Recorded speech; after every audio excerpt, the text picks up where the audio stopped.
our Good Friday service. Ew, that doesn't sound good.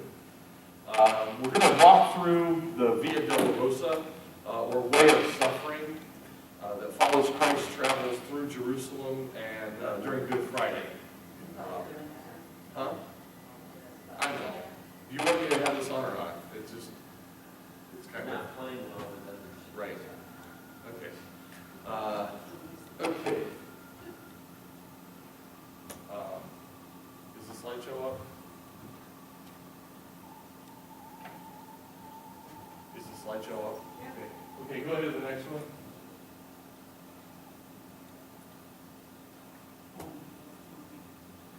Did you recite your pictures? This one was right. No, I mean the actual graph. Computer just died. What? I say your computer just died. Well, if the pictures weren't resized down to smaller scale, that may cause it to run slow. Not responding. Oh, nice. Talk among yourself. Talk amongst yourself. Well, we're gonna, okay, there we go. This is what I deal with. This is the Garden of Gethsemane at night. I was lucky enough, now there's a gate, there's a wall around the garden, and there's a gate that's locked. I was lucky enough to get there in the evening and talk the guy into letting me take a picture at night. And I said, I want to use this on a Good Friday service. They were closed, they weren't open for anybody. He was like, okay, you go in and take one picture, you come out. And so I did. This is the Garden of Gethsemane at night. And even though the Garden of Gethsemane isn't officially on the way of the cross, it's outside the city. This is where Jesus' Good Friday ordeal began, really. Matthew chapter 26, we read, Then Jesus went with his disciples to the place called Gethsemane, and he said to them, Sit here while I go over there and pray. He took Peter and the two sons of Zebedee along with him, and he began to be so sorrowful and troubled. Then he said to them, My soul is overwhelmed with sorrow to the point of death. Stay here and keep watch with me. Going a little further, he fell with his face to the ground and prayed, My Father, if it is possible, may this cup be taken from me. Yet not as I will, but as you will. Then he returned to his disciples and found them sleeping. Could you men not keep watch with me for 1 hour? He asked Peter. Watch and pray so that you do not fall in temptation. The spirit is willing, but the body is weak. Now, what we don't understand by this, we look at this and go, wow, Peter was really lazy, and James and John were really lazy. Let me tell you, the walk up the Kidron Valley is not easy. It's very steep. Even today, it's very steep. And so it's kind of a tiring walk, and you can understand that they were coming up through the Kidron Valley at night, through the cemetery. So it's kind of creepy, you know, when you're walking through this cemetery, you go up the Kidron Valley into the Garden of Gethsemane, and Jesus knew what was going to happen. The disciples didn't. So whereas Jesus was filled with adrenaline for what's coming, the disciples were filled with fatigue because they just walked this distance from the upper room, which is, let me just say, it's even though things are close, it's a hike. Okay, it's a hike to get from the upper room up the Kidron Valley and up to the Garden of Gethsemane. Even though the Garden of Gethsemane is at the base of the Mount of Olives, you know, looking up toward Jerusalem, it's still a hike. So that, you know, so they had a legitimate reason to be tired. And in Mark chapter 14, we read, just as he was speaking, Judas, one of the 12, appeared. With him was a crowd armed with swords and clubs, sent from the chief priests and teachers of the law and the elders. Now the betrayer had arranged a signal with them. The one I kiss is the man. Arrest him and lead him away under guard. Going at once to Jesus, Judas said, Rabbi, and kissed him. And the men seized Jesus and arrested him.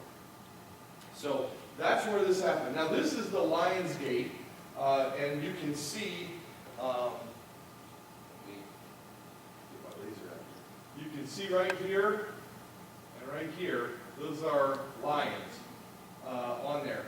You can also see around here bullet holes in the wall. This is the gate that they went into when they liberated Jerusalem in 1967. So that was where they were at. So we begin here at the Lion's Gate, the starting point to the Via Dolorosa. Walking through the gate, the first station is just a few yards ahead at the present day, Umari Elementary School. And if you want to go to the next slide.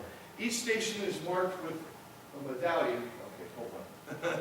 Each station is marked with a medallion indicating the station in Roman numerals. You have to pay attention though, because they're really easy to miss. As you walk through the market stalls in the Muslim quarter, the first station is on your left, and it's believed that here is where Jesus was condemned to death. In Luke chapter 22 we read, at daybreak, the council of the elders of the people, both the chief priests and teachers of the law, met together, and Jesus was led before them. If you are the Christ, they said, tell us. Jesus answered, if I tell you, you will not believe me. And if I asked you, you would not answer. But from now on, the Son of Man will be seated at the right hand of the mighty Father. And they all said, are you then the Son of God? He replied, you are right in saying I am. Then they said, why do we need any more testimony? You have heard it from his own lips. And this slide here is St. Peter in Gallicantro, which means, Gallicantro is Latin for the cock crows.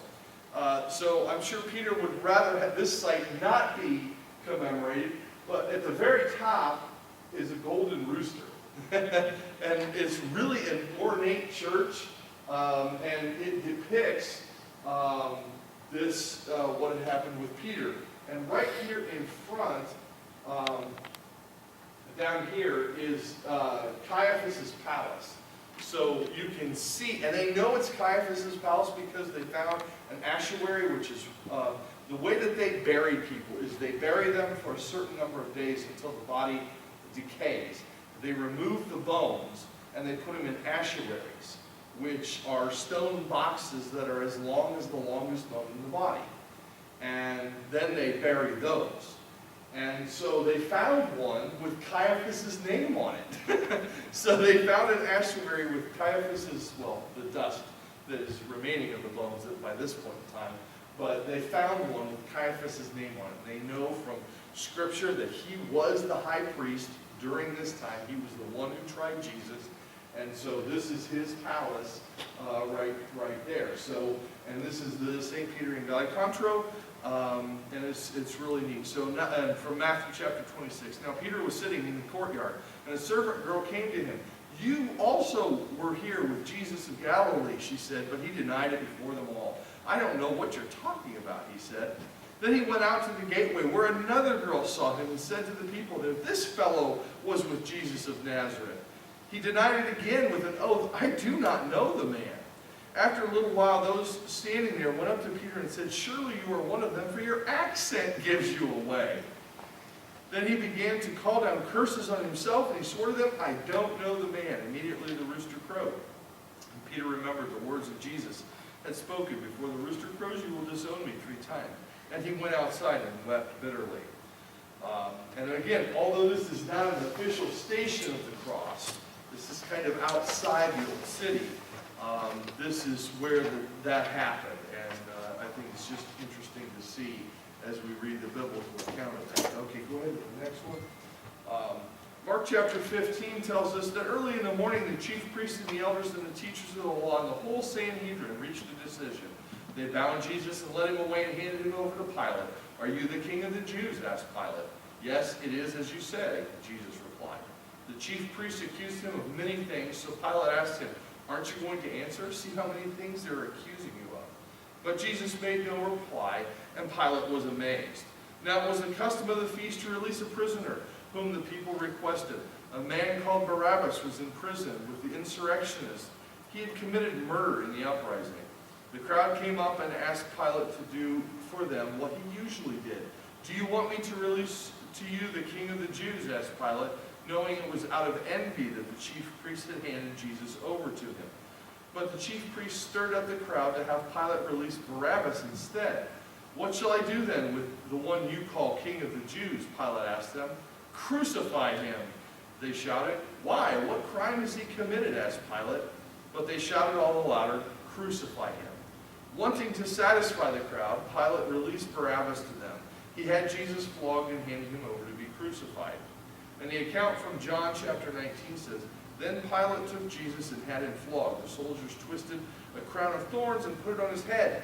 They clothed him in a purple robe and went to him again and saying, Hail, hail, King of the Jews! And and they struck him in the face. Once more Pilate came out and said to the Jews gathered there, "Look, I am bringing him out to you, to let you know that I find no basis for a charge against him." Yet they whooped him. He had him whooped even though he knew that there was nothing to it. When Jesus was wearing a crown of thorns and the purple robe, Pilate said to them, "Here is the man." As soon as the chief priests and officials saw him, they shouted, "Crucify, crucify." But Pilate answered, "You take him and crucify him. As for me, I find no basis for charge against him."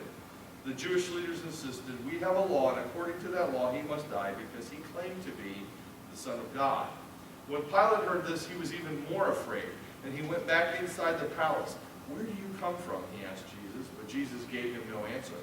"Do you refuse to speak to me?" Pilate said. "Don't you realize I have the power to either free you or crucify you?" Jesus answered, "You would have no power over me if it were not given to you from above. Therefore, the one who handed me over to you is guilty of a greater sin." From then on, Pilate tried to set Jesus free, but the Jewish leaders kept shouting, "If you let this man go, you are no friend of Caesar. Anyone who claims to be a king opposes Caesar." When Pilate heard this, he brought Jesus out and sat down on the judge's seat at a place known as the Stone Pavement. And it was the day of preparation of Passover. It was about noon. "Here is your king," Pilate said to the Jews, but they shouted, "Take him away, crucify him." "Shall I crucify your king?" Pilate asked. "We have no king but Caesar," the chief priests answered. Finally, Pilate handed him over to be crucified. This arch is known as Ecce Homo, which means "behold the man." This is where, now imagine in Jesus' day, this was part of a huge triple arch. And Pilate was up on top with Jesus, addressing the crowds. And he says, "Behold the man." Because, and you can imagine, you can see our group down here. That would be a great place to have a public address if you were a Roman in a very unfriendly city.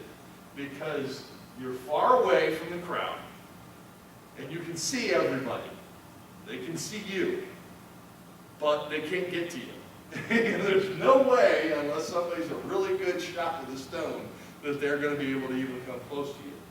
So this is where he addressed them. And he said, "Behold the man." Okay, go ahead to the next one. As you approach the intersection, and you can see this is the iron medallion that they have there. And they have it in Hebrew, Arabic, and English, the Via Dolorosa. So that you know where you're at. As you approach the next intersection, you turn left, but first look for the third station of the cross, located next to a Polish Catholic church.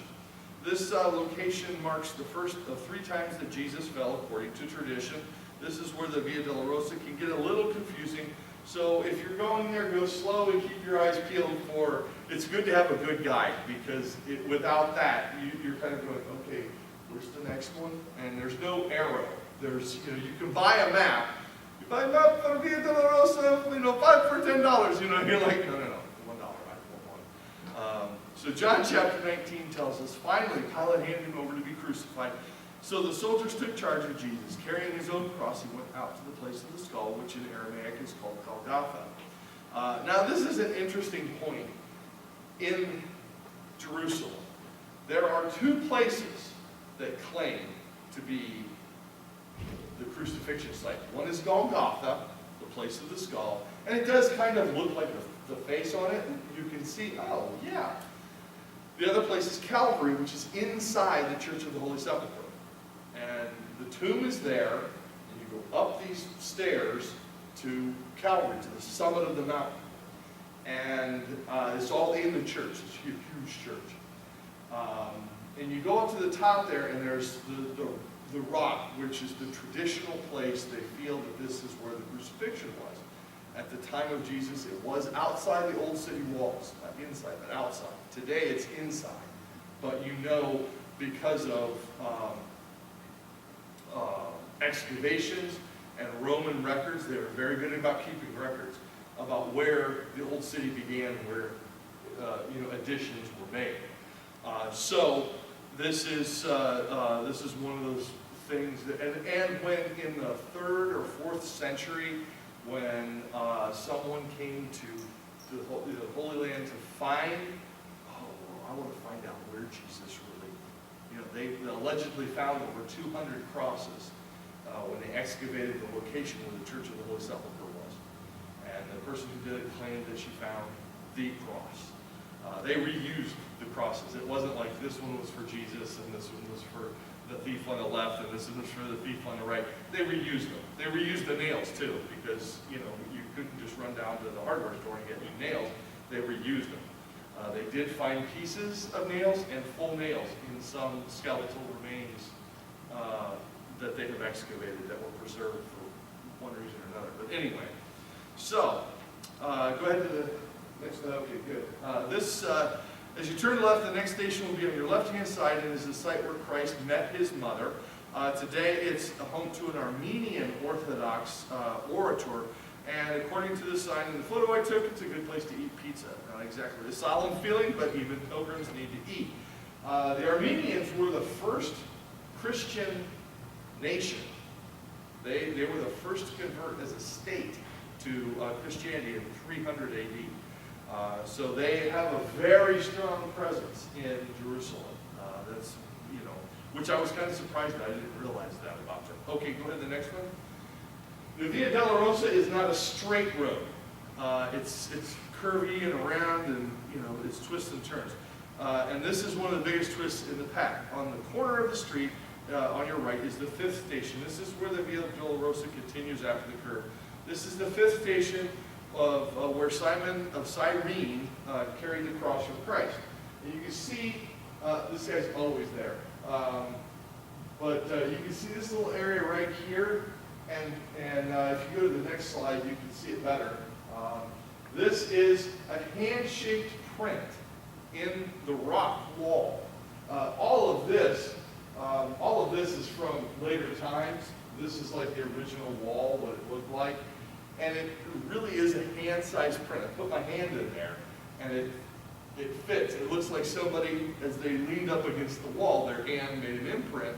And according to tradition, this is where Christ leaned against the wall as he fell with the cross, as he was struggling with the cross, and that's why Simon of Cyrene was forced to carry the cross and help him carry the cross.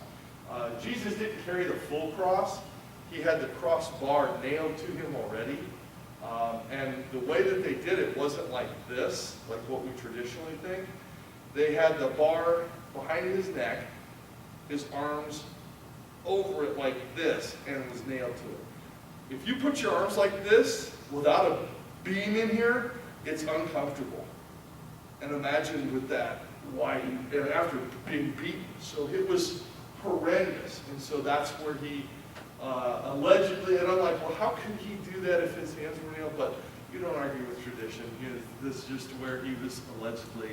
Okay, go ahead. The next one. It's a common practice of pilgrims to put their hand in there, and I did that as well. So just fun. The path ascends to this point, and among the different stalls or stoles in the area on the left is the 6th station, which is a little more controversial. According to tradition, this is the point where Veronica wiped the face of Jesus, creating the veil of Veronica. The veil is supposedly imprinted with the image of Christ after she wiped his face. The medieval Roman Catholic legend viewed a specific piece of cloth known as the veil of Veronica as having been supernaturally imprinted with Jesus' image by physical contact with his face. By looking at the Latin words, vera icon, meaning true image, you can see where over time it has come to mean Veronica, becoming a specific person rather than just an event that happened along the way. So this 6th station of the cross commemorates this legendary account, which is not in Scripture, of the encounter between Jesus and Veronica. The location was identified as the site of the encounter in the 19th century. In 1883, Greek Roman Catholics purchased the 12th century ruins at the location and built the Church of the Holy Face and St. Veronica on them, claiming that Veronica had encountered Jesus outside her own house, and that house had been formerly positioned in this spot. The church includes some of the remains of the 12th century buildings, which had formerly been the site, including arches from the Crusader-built monastery of St. Cosmas. The present building is administered by the Little Sisters of Jesus, and is not generally open to the public. You can see that it's the doors are shut. And when you're welcome to go into a site, the doors are open, and there's usually somebody outside selling stuff. Or somebody saying, "Oh, welcome, come in, and here's a basket where you can put donations." And this is closed, and they don't usually let people in there. Go ahead to the next one. Continuing walking up through the slopes, until you again reach another turn. Before turning left, the colorful red door straight ahead is the location of the seventh station of the cross, where Christ fell for the second time. Today, the site is next to a Franciscan chapel, and the intersection is the site of major Roman crossroads. It is kind of interesting just how, I mean, the stations really are obscure. It's not like, here's the seventh station of the cross. It's like, wow, this is kind of crazy. Go ahead to the next one. This often overlooked station is where Jesus met a group of pious women and stopped in order to offer them a sermon. As with so many of the stations, this is one adjacent to a religious institution, the Greek Orthodox monastery of St. Carlomapos. In Luke chapter 23, we read, a large number of people followed him, including women who mourned and wailed for him. Jesus turned to them and said, now again, imagine as he's carrying this cross, he has the wherewithal to realize what's going on around him. I would have just been trying to get from point A to point B, but he realizes that there's people around him. And so he turned and said, daughters of Jerusalem, do not weep for me. Weep for yourselves and for your children. For the time will come when you will say, blessed are the barren women whose wombs never bore and breasts never nursed. And then they will say to the mountains, fall on us, and the hills cover us. For if men do these things when the tree is green, what will happen when it's dry? Go ahead to the next one. Station 9 can also be a little bit confusing to find, but it marks your departure from the Via Dolorosa and entrance into the Church of the Holy Sepulchre, where the remaining stations of the cross are found.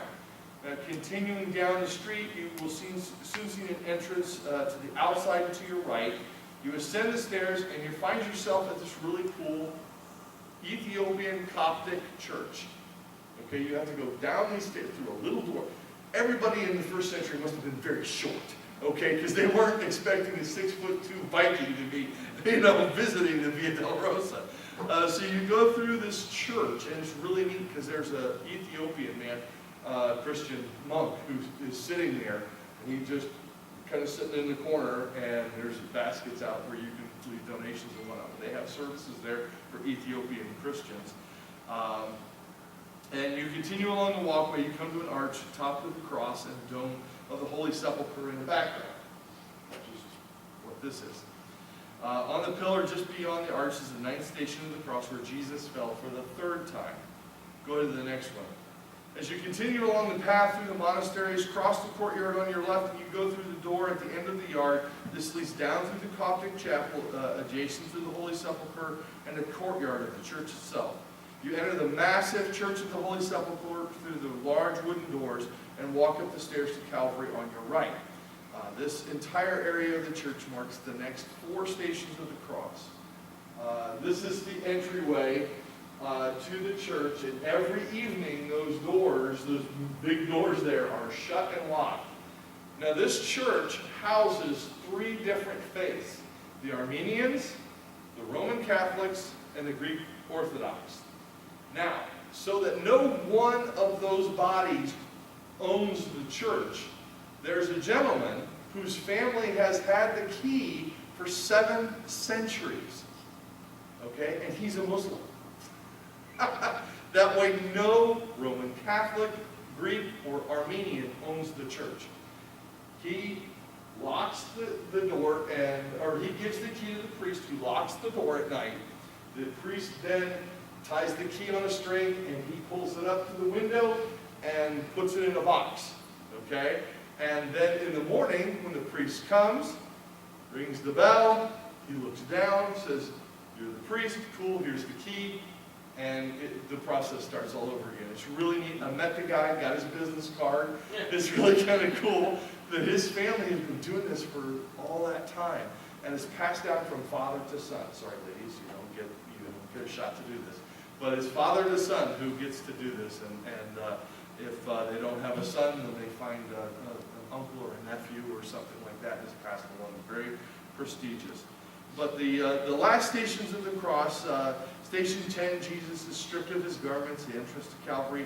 Station 11, Jesus' crucifixion is nailed to the cross, which is the Roman Catholic side altar, and you'll see that in a second. And the 12th station, Jesus dies on the cross, which is the main Greek Orthodox altar. And station 13, Jesus' body is removed from the cross, which is to the left of the main altar and marked by the statue of Mary.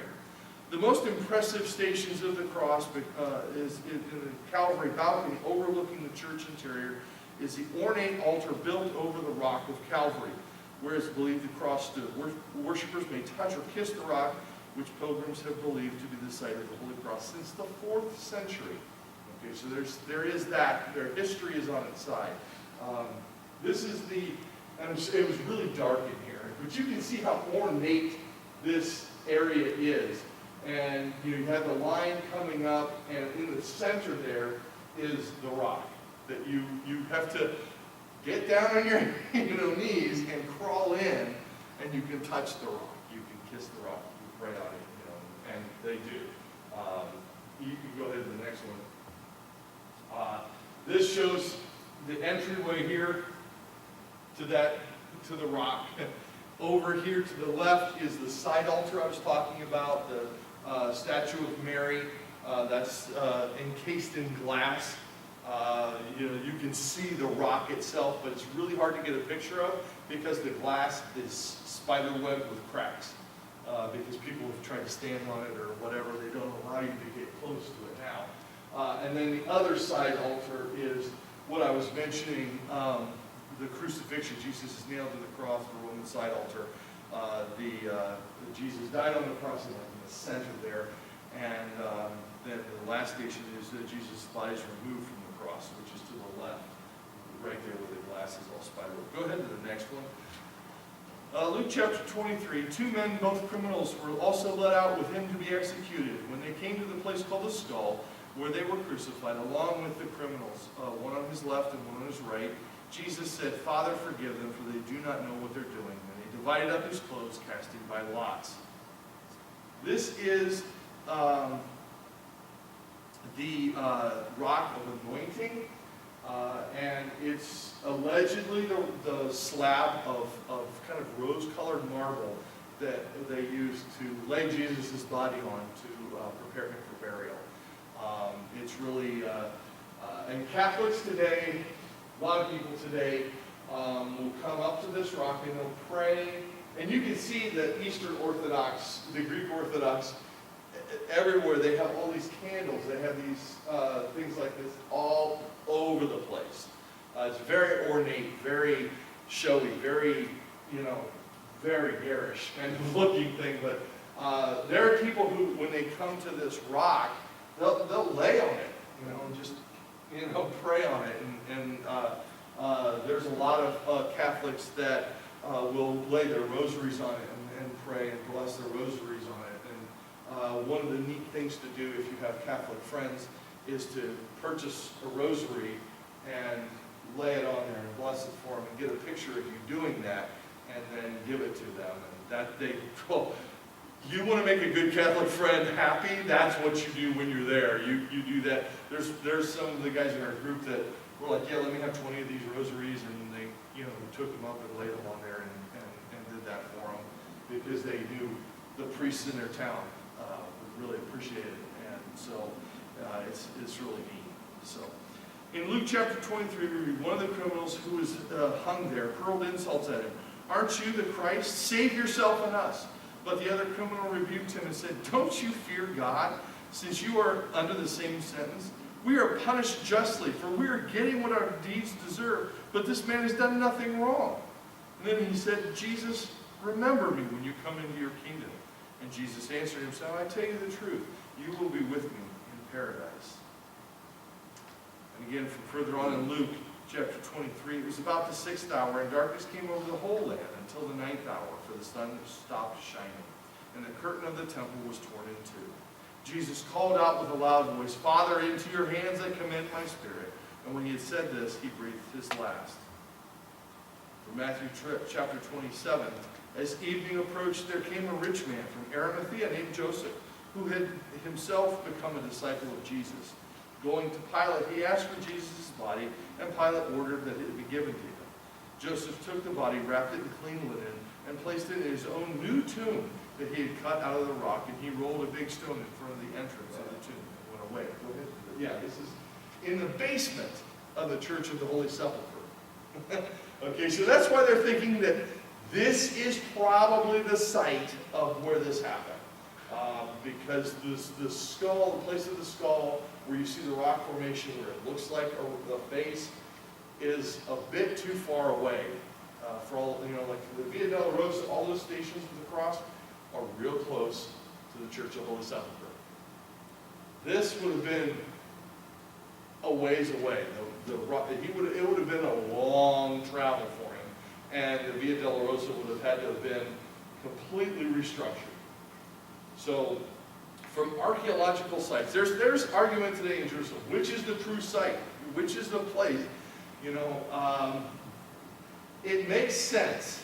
And I asked our guide, who's been doing this for 20 years, I said, where would your bet be? He said, Church of the Holy Sepulchre. Without a doubt, he said, this would be the place. That's Calvary. That's the tomb. This is so. And Murph, I asked Murph, I said, is there anything you want from Jerusalem? He said, I want some dirt from where Jesus was buried. All right. The Eastern Orthodox priests really are keen on people taking earthen souvenirs, so I had to wait till his back was turned, and he was yelling at somebody for being too loud or taking pictures or something, and I got some dirt. So, anyway, so this is the tomb. Inside the tomb, you have to be very short to get in there, okay? And, you go in and practically crawl into this tomb, and this is where they laid the bodies. Now, again, remember, Jesus was laid in a new tomb that had never been used before. And that is important because of the Jewish cleanliness and purification rites. Remember that tombs weren't used like what we use graveyards for today. Tombs like this were used only till the body had decayed, enough to where they could pull out the bones and put them in the ashewaries. Really disgusting job. I wouldn't want to do that, but I'm sure that they knew how many days they had to wait before they could do that. So this is where one of those slots would have been where the body was laid. But let me give you some good news at the end of this journey. Go ahead to the next one. This is the door to the garden tomb at the other location, at the Golgotha. And the reason they don't think this is really the site is because the tombs are from later on than Jesus was. It was after the 1st century. So, but this is to the door of that tomb, and I thought that was really cool. This is the good news. The tomb is empty. Yes, this is what he went through. He did die. He did go through crucifixion. He did go through the way of the cross. But the tomb is empty. So let us pray. Lord Jesus, your passion and death is the sacrifice that unites earth and heaven and reconciles all people with you. May we who have faithfully reflected on these mysteries follow in your steps and so come to share in your glory in heaven, where you live and reign with the Father and the Holy Spirit, one God, forever and ever. Amen.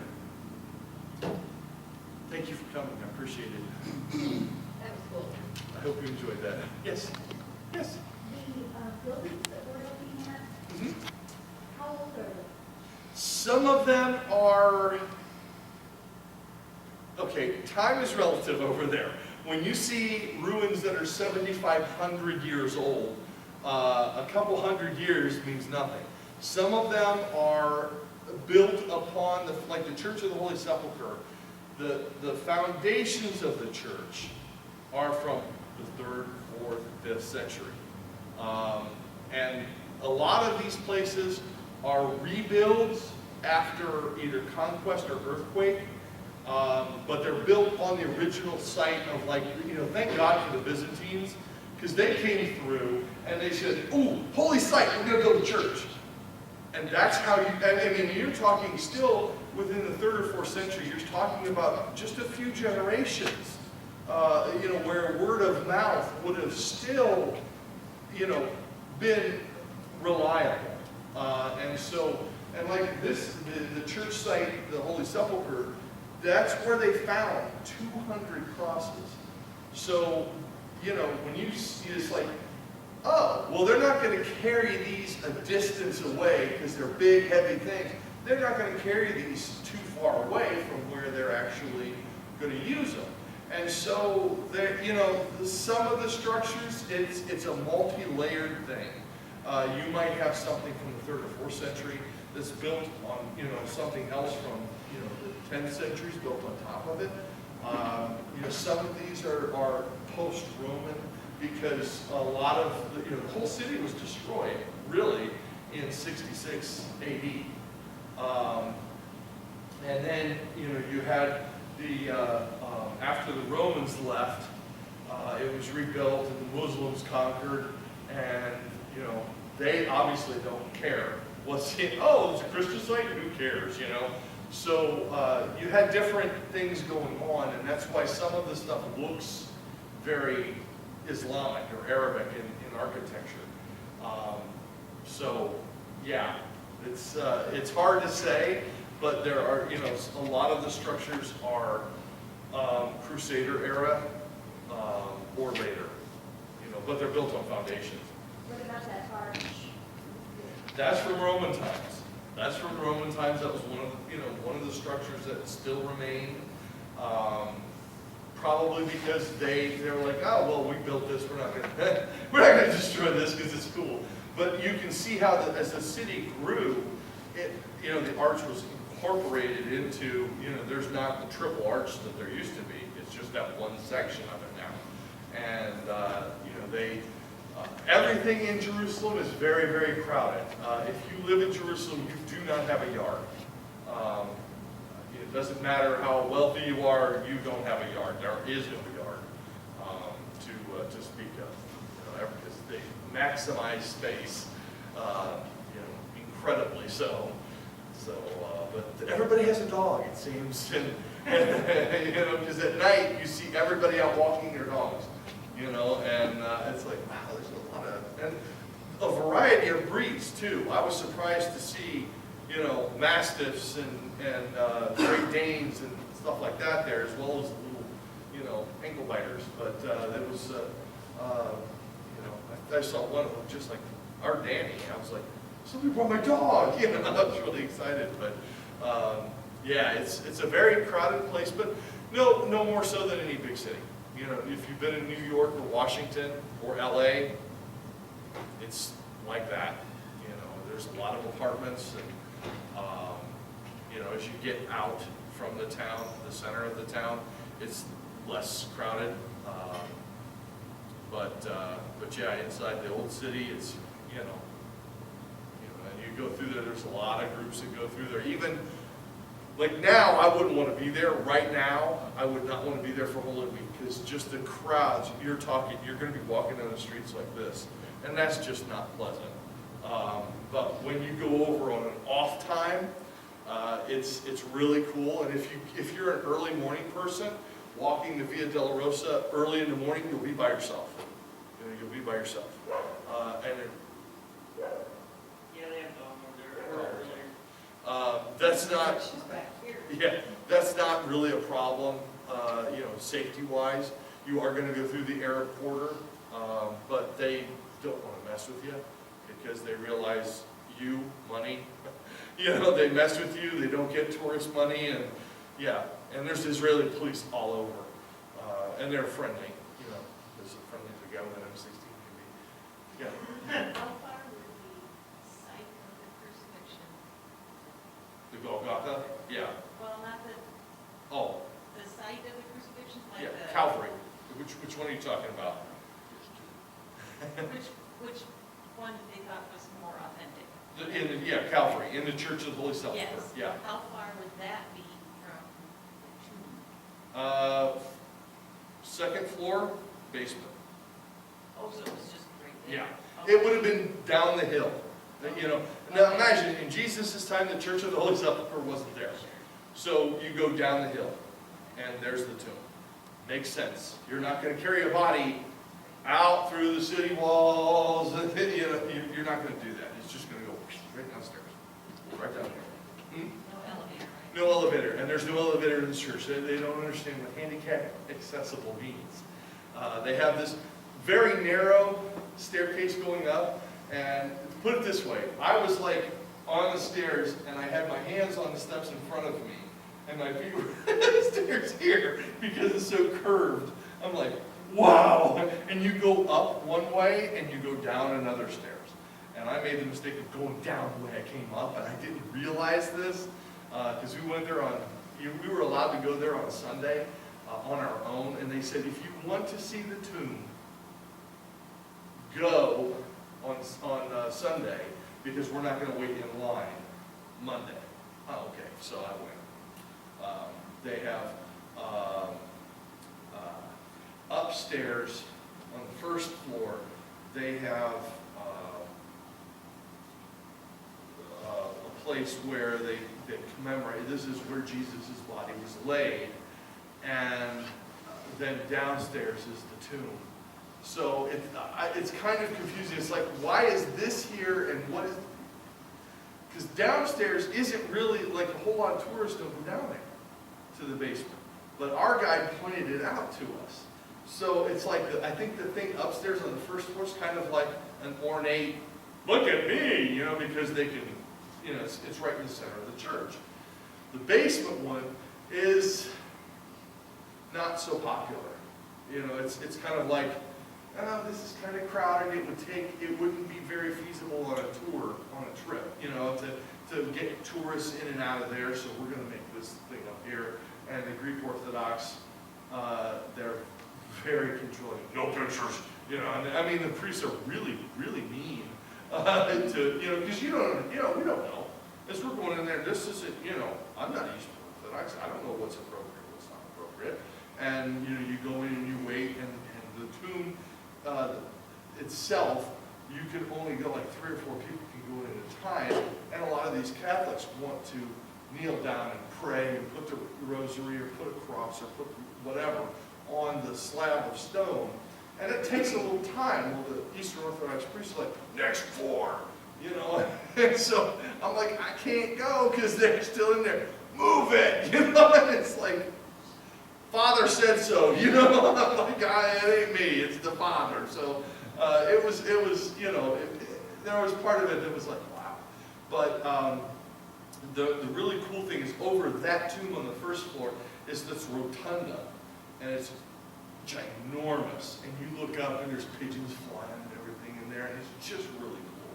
You can imagine, and even though I'm not Catholic, I've never been Catholic, I appreciate the liturgy, the high church feel to it, the kind of the holiness of the, you know, what they do, the service that they do. And while you're in there, you can hear the, oh, you know, the priest doing that. And it's like, wow, this is cool. You feel it, you know. It's like when you go to Rome and you see that, you know, like a Christmas Eve service. I like watching the Christmas Eve service from St. Peter's. Angie's always like, why are you watching this? You know, like at midnight, the midnight mass. I'll watch that because I think it's cool. Not that I believe that that's anything special, but I just think it's neat. And then you get that feeling, that sense of the presence of the Holy in this place, and in a lot of the places, like Church of the Nativity in Bethlehem is an Eastern Orthodox church there, and you have a set amount of time to get in and out of the birthplace because they have certain times of the day when they have services. And before those services, the priest has to go around with his incense. And, I mean, he'll go down into the place of the nativity and be swinging that incense around, and no one's allowed to be down there. So we had, like, you got to get through here, and I'm just like, step, with my pictures as I'm going through. Man, I hope these don't come out blurry. And you're fighting with the other pilgrims to try and get a good shot So it's really difficult and, you know, to get through some of these sites, especially when it's busier. The earlier in the day that you start, the better off you're going to be with some of it. You know, some of it you're just not going to be able to help. It's going to be crowded. It's going to be whatever. And so, yeah, you just got to deal with it. But yeah, the Via Dolorosa was not bad. There's a chapel at Station 7 that we were able to have our church service on Sunday. See you later, bud. Thanks. Later. Yep. We had our church service on Sunday there, and we were able to have communion in a place where Jesus. We know this really was Later. the gate where Jesus fell, because it's a first century gate. They have done archaeological excavation. They're doing some now. It's funny because you're sitting in this little chapelette. They have the gate rocked off, because at some point in time, somebody who was ruling the city said, we don't need this gate, and they blocked it off with rocks. And so it's, you know, but right next to the gate itself, they're doing archaeological excavation, so they have the viscount plastic over this one area. And our guide was like, okay, we can look in here and see. And he like pulls up the plastic, and I'm like, okay, you go, Ezra. But you know, he's like, they're doing excavation here, so when you come here next, this room will hold like 200 people. So it's really neat to see that. And that was the first place where I had ever been addressed as father and had my ring kissed. It was like the guy who runs that chapel came up. I was like the first guy in the room on Sunday, and he was like, Father, and I'm like, thank you. You know? The language barrier was way too difficult for me to try and explain. I'm not a father like you're thinking. I am a father, but I'm not a father. And you don't have to kiss my ring, but that was pretty cool. He was a really nice guy, and when we came back with the group on Monday to do the Via Dolorosa, he had actually gone out and bought strawberries for us. And these strawberries were like this big. They're amazing. It tasted so good. The fruit over there tasted so much better. And I don't know why. They raise their plants on brackish water, which is more salt.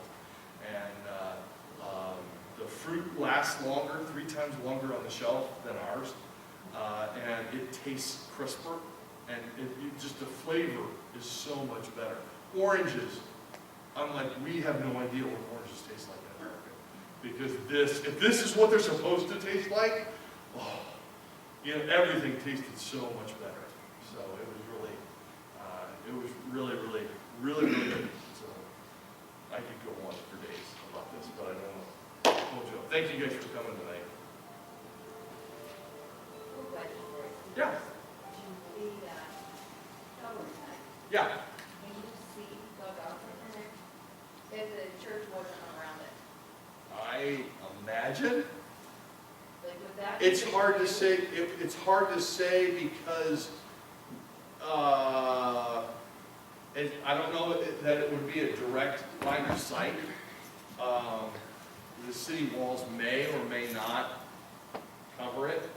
I just wondered, being stuck up on a cross, if you're looking and all you see is a stone skull, you know? Yeah, you might be able to. I think if you were on the cross, if you were Jesus and you were on the cross and you see that, and you know, there's I guess there's some part of, like the Garden Tomb, when you're there, you can see why the Romans may have used that as a place for crucifixion, because crucifixion was meant to do a couple of things.